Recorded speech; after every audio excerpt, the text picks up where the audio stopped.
All right, so here we are for round one. This is we are on the play, and this is no, we are on the draw. Sorry, and this is obviously mulligan.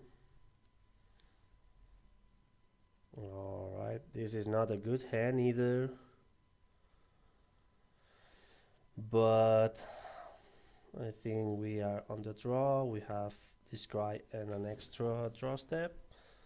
Obviously, if we draw a land, probably we are okay. We are in an okay shape. Obviously, depending on what we are playing against. I think we can keep this hand. Unless it's mono red, I think we can keep this hand safely. Battlefield Forge on the top of our deck. It's the third land that we need, although it's gonna be painful. Although I don't think I can send this one to the bottom. So let's keep it. Let's not gamble. And even though it's gonna be a painful mana base, we're gonna try to have enough mana to cast our spells, because otherwise we are losing for sure. So Windswept Heath on our opponent's side. Let's see what they are playing. Cinderglade. This might mean Mardu Green, maybe. No, it's like a Atarka Red deck. All right. So turn 2 Surgo and no more lands. All right. I mean, that's going to give us at least some time to build our board. Although, obviously, these painlands now look very painful. All right. We are taking 3. And okay, I'm for sure playing these planes because I don't want to take extra damage for no reason. And I think the way we are winning this game is by killing their creatures, especially since they are like they are mana screwed.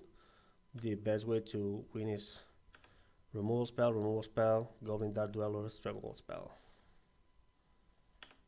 Let's see if they want to do something. No, not this way. So we are killing Zurgo.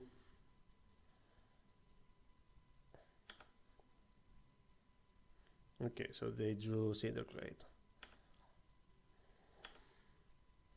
Alright, Fire Impulse is a pretty good card.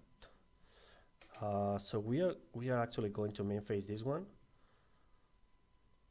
because if they want to spend some pump spells or some wild slash or whatever, I'd rather we want them to cast it in our turns so that they don't grow their creatures in their turn. All right.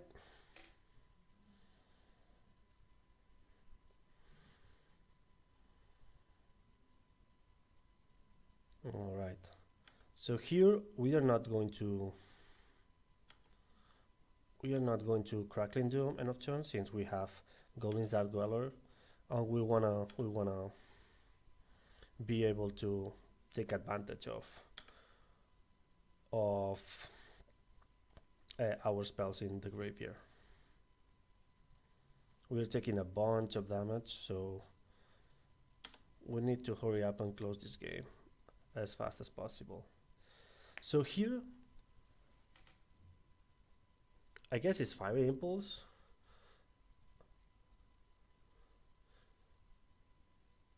It has to be Fire Impulse, right? Yes, it's Fire Impulse just because if they play 2 creatures next turn and we want to get rid of one specifically, we want to be able to do it with Fire Impulse.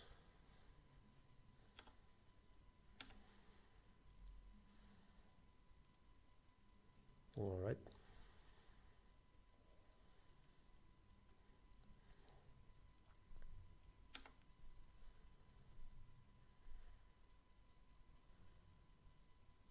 Okay, roast. And no more creatures. So, the question is, do we play Goblin Dark Dwellers this turn with no value? And I think the answer is yes, because we wanna pressure our opponent and kill them ASAP, because we are taking so much damage that they can kill us in one shot. We fall down to 9, which is pretty mediocre. So, and since we have 2 Crackling Domes, I think we can kill their threats and and kill them while we kill them while we kill the creatures. Hopefully they don't have another roast. It doesn't seem the case. Alright, this is a pretty good draw. We are going to attack, and then we will see what's going on. Probably, maybe they have they must have the combo, the Timor Battle Rage Become Immense combo in their hand, so we might take one of the pieces.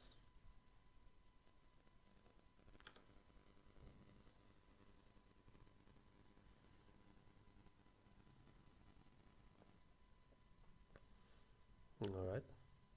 Darkest Command, sure. And yeah, definitely they had it. So here we want to take the Timor Battle Rage, because if they get another McKindy with these fetchlands, that might be more damage that Become Immense. And well, it doesn't matter because we have Crackling Domes, but we don't want them to have a creature. For example, if they draw a creature that can give haste, well, actually, yeah, like they have to draw the Bushwhacker that it has haste and then Become Immense it. Yeah, but I still think it's correct to take Timor Battle Rage. Well, I'm not sure. I'm not sure because of this McKindy's Light Runner we've seen.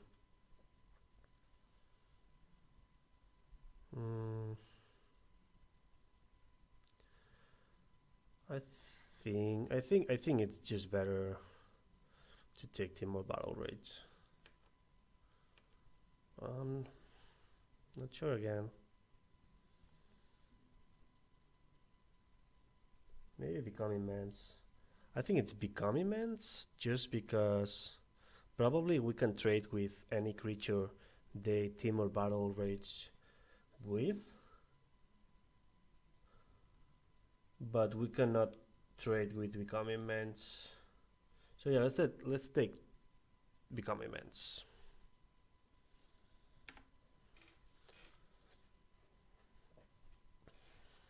Okay, they are not saving the fetchlands for another McKindy. Maybe they don't have more. And what is this? Alright. So yeah, definitely we are blocking for sure. And they are probably battle raging this Urgo. Okay, so yeah, definitely we took the correct card from their hand.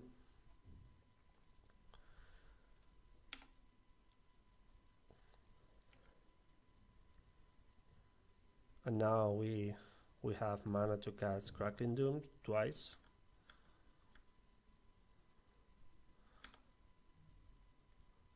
And I don't think we are losing from this point. I think we can fire. I think we can fire this Crackling Doom this turn. So we present lethal, and they have to have two Atarka's command, and I don't think that's happening.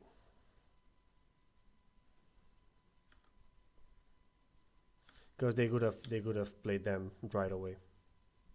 Yeah. So we won game one against Atarka Red, which is pretty important.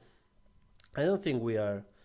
I think we have a pretty good match against Red because we have all the chip interaction plus the life gain, which is pretty important. So what do we want? We want Urging Clerics, Silk Wrap, Radiant Flames, I guess, Kalitas,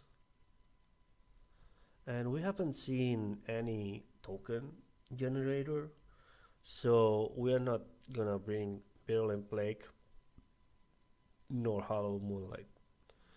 Not that we need it to, but alright. So in general, every time I bring in Kalitas, I take Thunder Tears because like they are occupying the same spot, but Kalitas is doing more stuff in this matchup.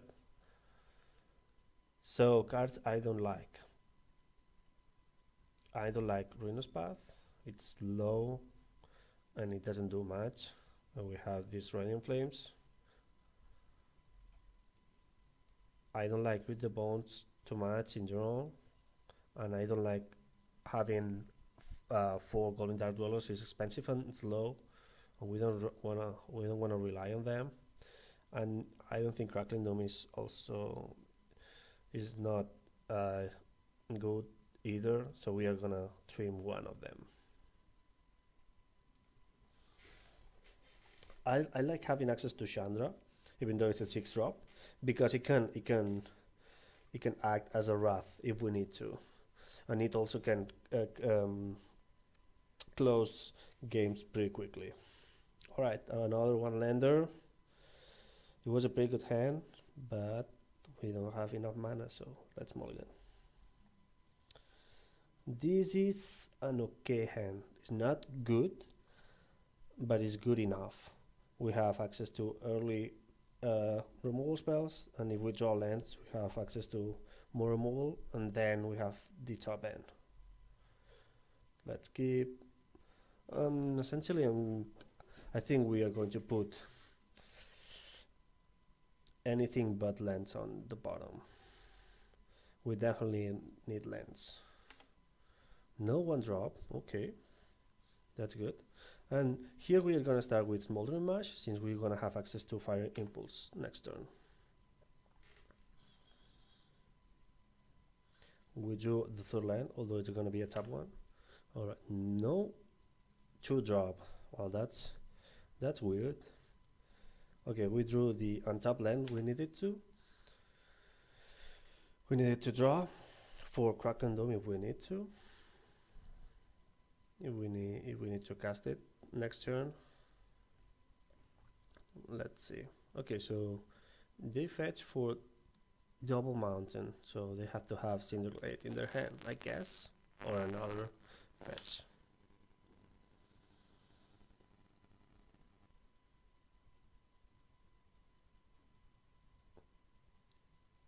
Flamewake Phoenix, sure. Let's kill it. That might indicate that they have some sort of Thunderbreak Regents in the board, maybe, which makes these Crackling Dooms much better. Let's play Battlefield Forge and pass the turn. We definitely need some sort of threat other than Chandra.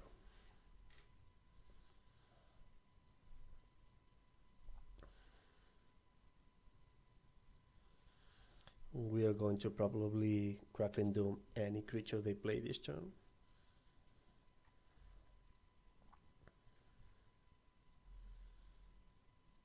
But yeah, having access to 4 Fire Impulse, it gives us a lot of play against aggro decks, especially against Atarka Red.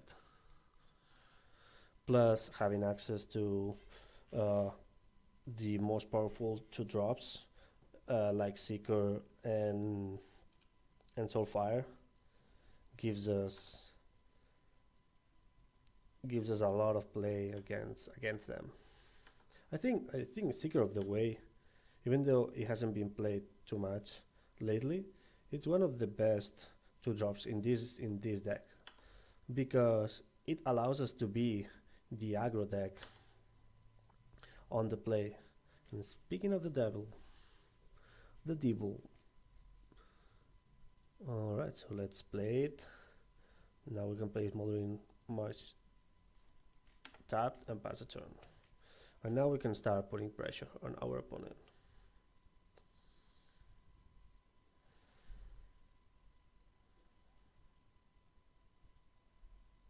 They kept a pretty weak hand since they didn't have turn 1 or 2 drops.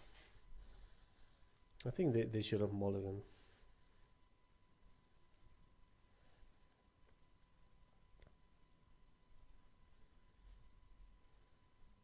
Also Seeker, if we can play 2 spells, can dodge Radiant Flames, which is sometimes very important.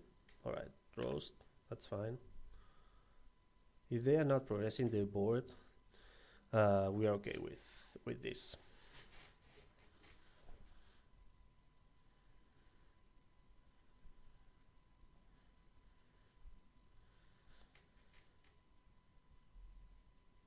Okay, Hoodly Mandrills. Oh, that's a pretty good one. That's a pretty good turn.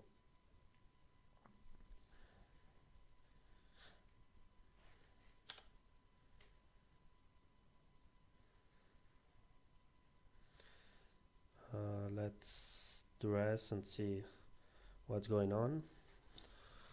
Yeah, so Become Immense and Atarka's Command. Alright, so here I believe we are taking Atarka's Command because this Become Immense is not going to be relevant in my opinion.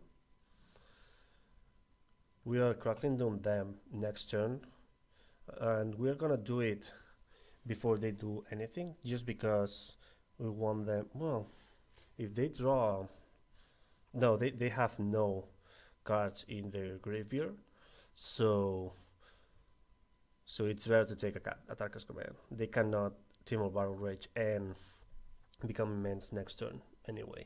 So yeah, so let's try to provoke them to play Become Immense without Timor Battle Rage, so that we can play Chandra the following turn if we draw land and write their board.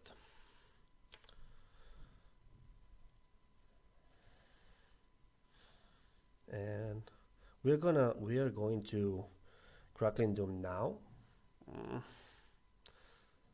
because we don't care about this Flamewake Phoenix too much, because we can raise it with Shambling Bands.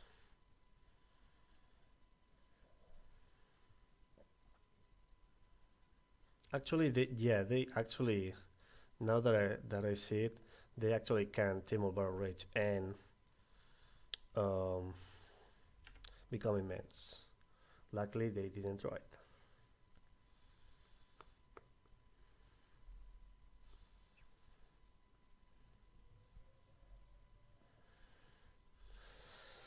So we drew Caves of Koilos. Now the thing is, what do we want to do? Actually 6 them and put them lethal next turn, or force them to use the Become Immense? And I think the answer is put them at 6, and if they want to kill our Chandra, they need to use it anyway. And if they draw Timor Battle Rage, so be it. We cannot do too much about it. But I think this is better because we force them to have Timor Battle Rage this turn or be in a pretty bad shape.